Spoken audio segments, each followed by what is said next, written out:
Hi, this is PR Frank, and today we're going to continue our study of HTML and CSS in a text editor called Brackets.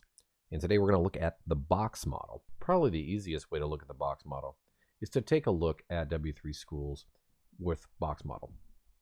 There are three properties that define an area in your document, in your HTML document. And it all has to be contained within a box. Now, it doesn't have to look like a box, but everything is organized in this way. So there are three properties. There's padding, border, and margin. So padding represents the space between the content or text and the edge of your container, document, element, whatever your content is contained within. Your border, of course, is the border that goes around the outside of it. It can have all kinds of different styles and widths. And your margin is the space between the outside of the element or container and the next thing, the thing that's next to it. So this is kind of like pushing away your content from the thing that's near it. This is defining it with a border, and this is adding extra padding around the outside of your content. So let's see how those three things work with CSS. So far, our document looks like this. It's not very attractive because all the text that's in each of these elements is smashed up against the side of that element. It's really nice to have a little padding. First of all, let's start with our aside, and we're going to add that padding. Okay, and let's just give it a padding of 10 pixels. Now, when we do that, it gives us 10 pixels all the way around that element. Okay, so if we look at our aside now, you can see it's really done a nice job of separating the text from the side. But the other thing it's done is it's pushed down this section element to the next row, because remember, it's floated next to each other, and these are percentages, and so when you add up the aside of 25 and the section of 75%, and then you add a little bit of padding, it pushes it down. So the other thing that we need to do when we use the box model so that we can control the ultimate width of that element is box sizing. So let me take you over to W3 Schools again and show you about box sizing. So with box sizing, you can see they give you an example. This is a 300 by 100 pixel box, and this is also a 300 by 100 pixel box, but the second one has padding. Okay, so it makes it a lot bigger because it adds the padding to the outside of it. But if you come down here and you use this box sizing with the border box value, then it makes the divs the same size because it takes into consideration the ultimate width of that box. So that's a really important one to use when you start using the box model.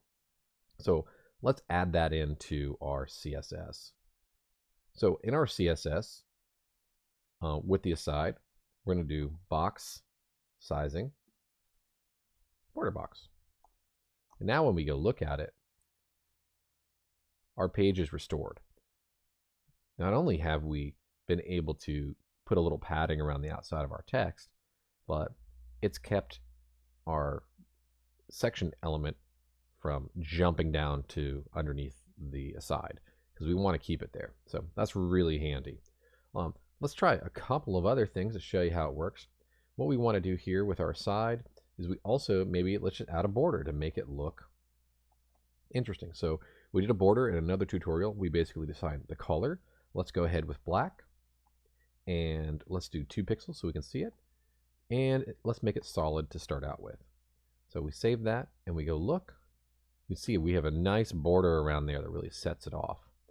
Now there are lots of other styles that you can use. We can make it dashed. Okay, we can look and see now there's a nice dashed border.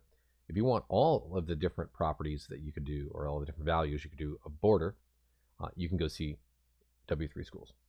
So there's padding and border.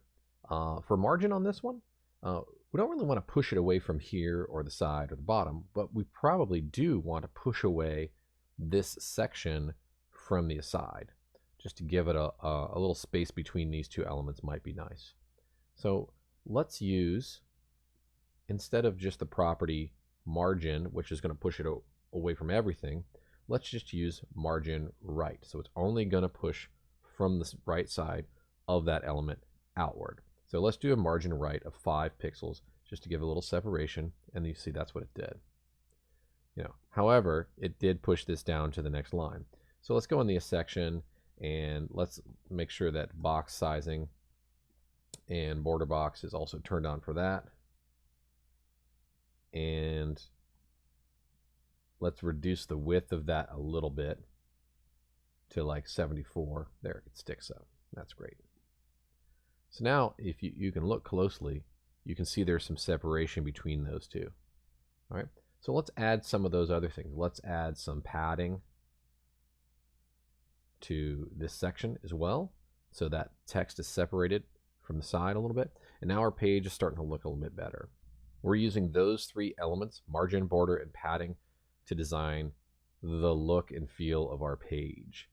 So it sort of helps us work with typography and layout a little bit better. And a lot of times, you just have to work with those things until they work for your page. As you can see, after I added the margin right here with 5 pixels to separate it, I needed to adjust the percentage of this section a little bit so that it would fit there. So it takes some fooling around, but you can do it. It's really easy to do. If you're using live preview, you can see it happen. So I hope this is helpful to understand how the box model works. And I want you to keep in mind that even though everything on a web page is organized into boxes, it doesn't have to look like your page is made up of boxes. You can get very creative with how the backgrounds look, and it could look like a circle, it could look like a curve. It really, as long as you're placing the text in there, it doesn't always have to seem so boxy. So make sure you browse around and get creative with it, but use the box model with margin, padding, and border to adjust your content. Have a good day.